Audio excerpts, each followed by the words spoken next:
personaje y que como actor debes tener como un background de investigación. ¿Qué te lleva a construir un personaje de único? Bueno, lo que me lleva es más o menos lo mismo que les respondí a ellos. Pero en cuanto a la investigación y en cuanto a todo esto, sí hubo mucho trabajo, hubo muchas lecturas, leímos mucho acerca de etología, estuvimos investigando mucho acerca de cuestiones médicas, hubo mucha investigación de campo, ir a la CEMEFO, estar viendo cadáveres. Cuando hicimos esta película, la escena, por ejemplo, de la morgue, era una morgue real. Un día antes en esa morgue no tuvieron un solo cadáver. El día que nosotros estuvimos ahí haciendo nuestra secuencia de la morgue, llegó un cadáver más o menos con un lapso de 20 minutos, media hora. Entonces durante toda la noche estuvimos ahí viendo cadáveres, viendo cómo los abrían, inhalando los bonitos aromas de los cadáveres, ¿no? Y aparte estábamos en una funeraria y yo estaba caracterizado así. Era un poquito incómodo, sobre todo para la gente que estaba en los velatorios, ¿no? Era un poquito complicado.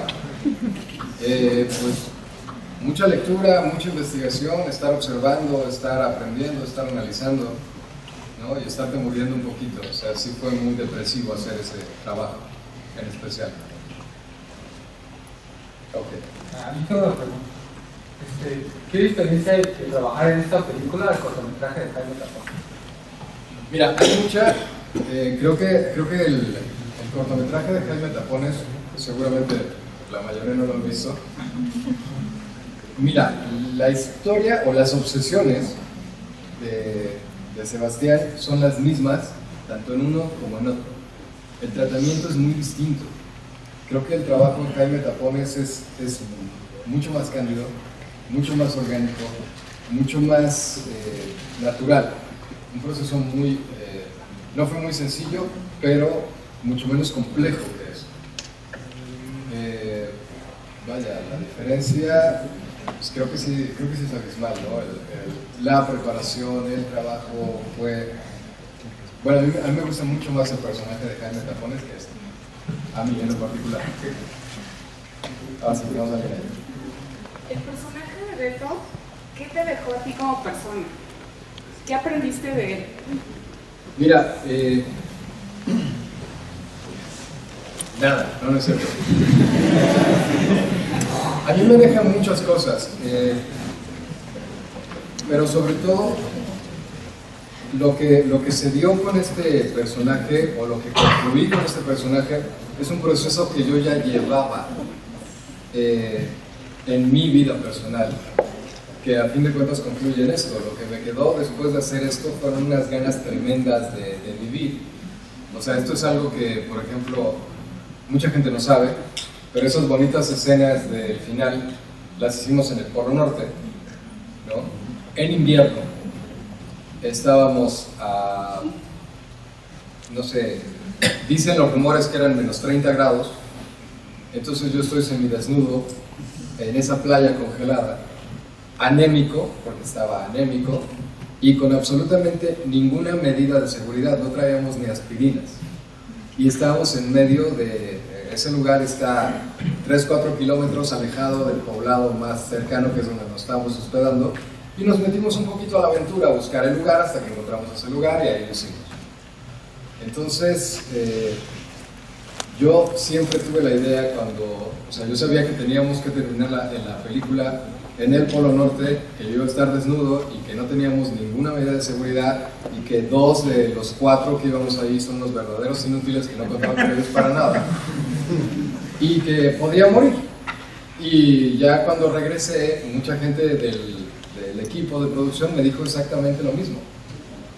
Entonces, cuando tú tienes esta posibilidad, o sea, que te vas y te tiras a hacer este tipo de trabajo, que después descubres que ningún trabajo en la vida vale tu vida, pero lo que me quedaron fueron muchísimas ganas de vivir, y vivir intensamente. Nunca sabes cuál va a ser tu último día, y no sabes qué hay después, y luego piensas en, y si hubiera hecho, y si me hubiera atrevido, y si, o sea, creo que he cortado de mi vida muchos y si hubiera, ¿no? Ahora hago, ¿no? Eso creo que es lo que me deja, es una cuestión que yo ya venía arrastrando en mi vida y que concluyó ahí, totalmente. Creo que eso es lo que más me deja, además de que como actor me enseñó que los límites los pongo yo, ¿no? Sí hay unas cuestiones que no puedes hacer definitivamente, pero que puedo ir, o sea, puedo ir muy lejos en la creación de algo, de un personaje o de lo que yo quiera, ¿no? Me gusta, o sea, toda esta parte creativa me encanta. ¿Es puramente maquillaje aplicado o si hay efectos digitales? Hay partes que son efectos digitales. Desde el principio se decidió que iba a ser como una combinación en algunas cosas. Por ejemplo, obviamente donde ya no tiene... Eso es completamente digital. La de más Completamente físico, se quita la playera, se le arranca la piel. Y después hay cosas... La cicatriz es una combinación entre un prostético, un efecto físico, destinado a la profundidad. Un efecto... Es mi cumpleaños, me están llamando. ¡Ah, es cumpleaños!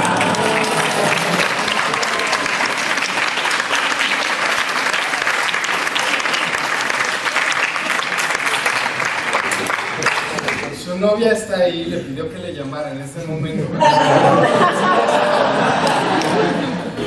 Y sí, o sea, sí hubo combinación de lo del brazo es completamente físico. Sí. Y por ejemplo, ¿Quieres contar eso? lo del brazo, Sí. los gusanitos. No, los pelos. La última, ¿por qué cambia el maquillaje con esta como tendencia en no ocupar el que está acostumbrado a verse en los zombies? Pues desde el principio fue también una decisión también del director. O sea, al principio hicimos o sea, el director dijo, quiero una película de zombie. Entonces ya, hicimos unas pruebas de maquillaje y todo. Y a una de las pruebas de maquillaje el director dijo, ¿sabes qué? No quiero que sea lo mismo que siempre. Y luego muerdo. No me acuerdo. ¿Tú tienes de acuerdo? Sí. Entonces básicamente ya decidió más bien irse más como si fuera una enfermedad, más que ya una criatura. Entonces me pasó empezamos a ver muchas referencias de enfermos, de SIDA, de varias cosas, muchas cosas muy feas. Llagas. Llagas y todo. Y ya de ahí se hizo ya el maquillaje, un maquillaje que no es lo tradicional de un zombie, que es lo que hacía que fuera diferente. Lo más divertido es que eso fue 3 días antes de empezar. Fue muy bien. ¿No durmió? ¿Cuánto tiempo te pasaste sin dormir? Pero sí, fue el último minuto, pero yo creo que sí valió la pena. Entonces realmente sí fue un reto para ti. Sí. Oh. Y para él también. Maquillábamos 4 horas, de 4 a 5 horas. Sí. De 2 de la mañana a 5 de Para la hacer mañana. de cuerpo completo. Ya hacía frío.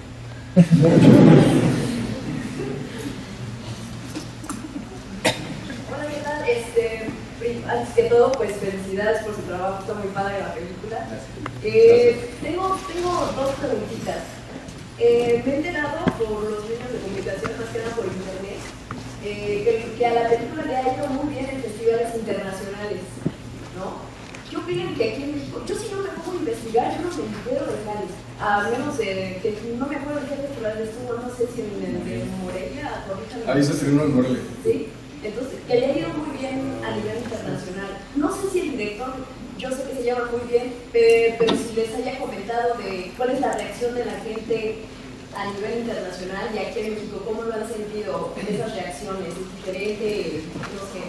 Bueno, yo por ejemplo estuve en Sundance, estuve en Rotterdam, estuve en Estambul, estuve en Montreal, en Alemania, bueno, muchos. Y en la mayoría de los que ha habido aquí en México.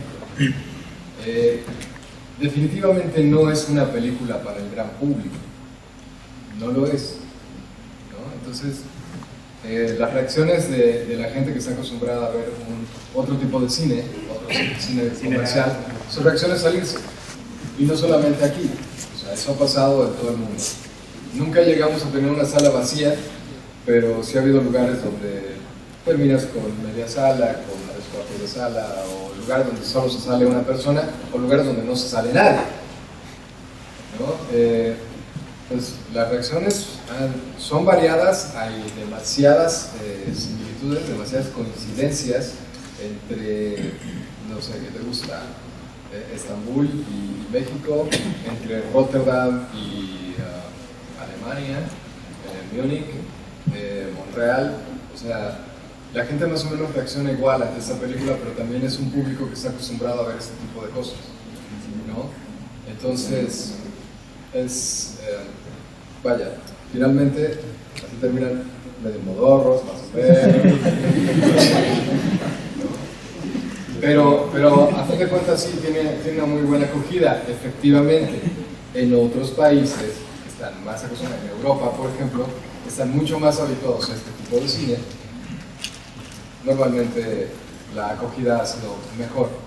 Ahora, esta película, que es algo que platicábamos, tuvo muchísima difusión. Cuando se estrenó en mayo, vaya, hubo entrevistas, todos los periódicos, todas las revistas, estuvimos en todas las televisoras, estuvimos en todos los programas de radio que pudimos llegar, todo lo que pudimos cubrir, y difusión hubo espectaculares sobre insurgentes, hubo espectaculares en Polanco. Él no se entera de nada. Entonces, o sea, difusión la tuvo. Pero México sí la recibió bien, sí la recibimos bien. Salas comerciales, no. Estuvo 3 semanas en salas comerciales, que sí, efectivamente es mucho, pero por ejemplo, Cineteca, la Cineteca estuvo 2 meses y todo el tiempo estuvo los 2 meses lleno, ¿no? En El Bicho también estuvo todo el tiempo lleno, Cine Tonalá todo el tiempo estuvo lleno, la sala de arte de Cinemex también. Son públicos distintos. Sí, desafortunadamente el gran público en nuestra ciudad no es público que le gusten este tipo de cosas. Esa es una realidad. Y además, algo que platicábamos con Oscar, finalmente pasó algo con lo que no estábamos de acuerdo. Creo que el póster de la película no corresponde a la película. Creo que te estaban vendiendo algo que no era. Entonces tú entras muy feliz a ver una película donde vas a ver vísceras, zombies, etcétera, etcétera, y te encuentras con esto y es así como de bye. Es complicado. Entonces creo que hay muchas cosas con las que no estuvimos de acuerdo. A fin de cuentas, el público que tuvo esta película es otro tipo de público y se ha tenido bastante. Ahorita se está buscando, al parecer, una corrida comercial, pero ya en Estados Unidos, que también, por ejemplo, Los Ángeles y Nueva York, creo que le van a dar una bastante buena acogida. Vamos a ver qué pasa. Ya mi segunda pregunta, ya por último. En entrevistas el director ha dicho que esta escena del metro, donde te sientes mal y el personaje, se cae, él ha dicho que sí pasó en realidad. ¿Esto qué como equipo, qué les refleja? Porque yo siento que la película habla más como un muerto viviente, pero también refleja mucho la sociedad y cómo estamos como sociedad, ¿no? ¿Ustedes qué opinan al respecto? Fíjate, esa pregunta, justamente esa pregunta, es la pregunta que se ha hecho el público, que nos ha hecho el público en todos los lugares. Y es de lo que más impacto ha causado. Y es de lo que más se le queda a todos los que ven la película. Efectivamente, o sea, hay una deshumanización tremenda. Este personaje, más que reflejarte un zombie, por ejemplo, yo creo que te refleja en gran parte a todos estos seres humanos que andan por ahí muertos en vida. No se están pudriendo, ¿no? De manera óptima, esperemos que no. Pero encuentras a toda esta gente que no tiene su vida no tiene un sentido, su vida no tiene...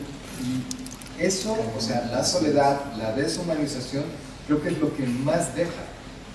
Bueno, a mí, que lo viví, híjole, no sé qué hubiera hecho si la gente ahí del metro se empieza a parar a ver qué me pasa.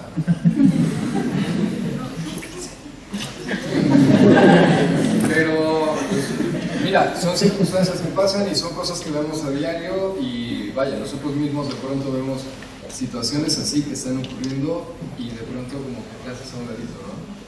Vaya, hace 2 meses trataron de secuestrarme en Tepito, había más o menos la misma cantidad que hay ahorita y nadie movió un dedo. Bueno. Está complicado. ¿Quién más? A mí me gustaría saber, yo sé que bueno, tú no escribiste la historia, pero te digo que conoces a, que seguro no sé si es el mismo que el director, pero me gustaría saber la inspiración que tuvo para hacer esta variante del muerto viviente que no hemos visto en ninguna otra historia. Sí, eso está padre, ¿no? Sí. Mira, yo creo que son muchas cosas. Vamos a empezar porque Sebastián es un poco obsesivo. Tiene muchas obsesiones. Una de sus obsesiones recurrentes, que es lo que platicábamos con el corto de Jaime Tapones, es que él piensa que todos nosotros, seres humanos, somos bolsas de carne que vamos por el mundo transportando vísceras, fluidos y una cantidad rarísima de cosas que no sabemos ni cómo funcionan, pero que nos mueven por el mundo. Y es una de sus obsesiones, su relación personal con su cuerpo. ¿Qué pasó aquí? Se empiezan a estudiar, empezamos a leer mitología, empezamos a hacer todas estas cosas y empiezan a surgir, empiezan a atarse cabos. ¿Cómo puedo yo llevar mi obsesión a contar una historia? ¿Cómo la hago interesante? ¿No? Si tienes chance de ver el corto de Jaime Tapones, te vas a dar cuenta que es exactamente la misma historia vista desde otra perspectiva y contada de una manera muy diferente. Pero es la misma historia, los mismos tiempos y al final no hay Groenlandia, pero hay otra cosa bastante similar. Creo que toda esa historia parte de sus obsesiones y yo creo un poco que Sebastián cuando está solo es un poquito el verdadero Beto. Jaime Tapones está fácil de encontrar en la red, si tienen curiosidad. Y bueno, 2 preguntas más antes de terminar con esto. El porqué de los escenarios. Me impactan los escenarios. Una ciudad, mucha gente y al final esa inmensidad. ¿Por qué? Bueno, la película es un tanto claustrofóbica. Prácticamente todo son interiores. Sí. Y sí, de pronto hay mucha gente, pero casi siempre estamos en interiores. El departamento, el gimnasio, el lugar donde tragan así como marranitos. Y de pronto esta cuestión de la apertura. Creo que un tanto lo que maneja, bueno no, o sea, una de las cuestiones que se manejan es este deseo del personaje de liberarse, ¿no? Pero aparte busca su liberación. Se ha comparado mucho la película al final con el libro de Mary Shelley, ¿no? Entonces, creo que hay esta cuestión. Al final, nuestra idea original era terminar la película en un lugar donde hubiera nieve. Pensamos en el Nevado de Toluca, luego pensamos en Chihuahua, luego pensamos en Alaska. Pero creo que el lugar más desolador que encontramos al final para reflejar lo que sería la vida de este personaje o la idea del paraíso de este personaje fue justamente Groenlandia, ¿no?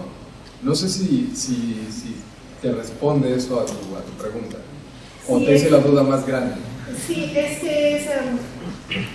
el estar acompañado y el estar solo, pero la inmensidad me da tanta compañía que me hace por fin ver la amplitud de lo que tengo como ser.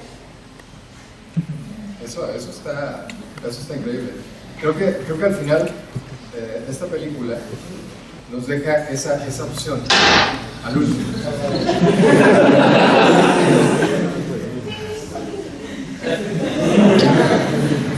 Muchas gracias.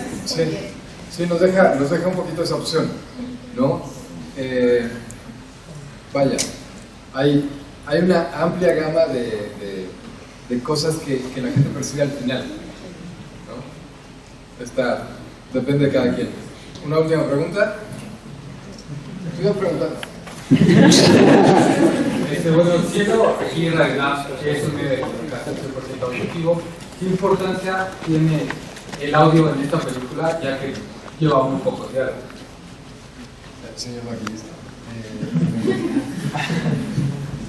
No sé, desde mi punto de vista, el audio es una parte muy importante de la película. O sea, estos ruidos de la mosca, de la lamparita, son como que no los detectas, a menos que estés en un estado de completa soledad o cuando estás en una cama muy grande, que no los notas. Entonces, en comparación opuesta, está el comedero, el gym, el antro, que es lugares muy ruidosos, muy bulliciosos, que muestran como más el caos. Entonces yo creo que es más bien como entre tú estar ahí. Sí, vaya, yo creo que logra generar esos ambientes, logra generar estas atmósferas. Yo creo que es vital. Esta película, si no la escuchas con un buen audio, pierde muchísimo, ¿no? Si la ves en la pantalla de tu computadora, con las bocinas de la computadora, a lo mejor son muy buenas. Hay una mezcla 5.1 y hay una mezcla estéreo. Ambas son muy buenas, pero si no la ves con el audio correcto, pierden muchísimo. No sé, o sea, creo que lo que lograron con el audio sí es esencial para contarles la historia.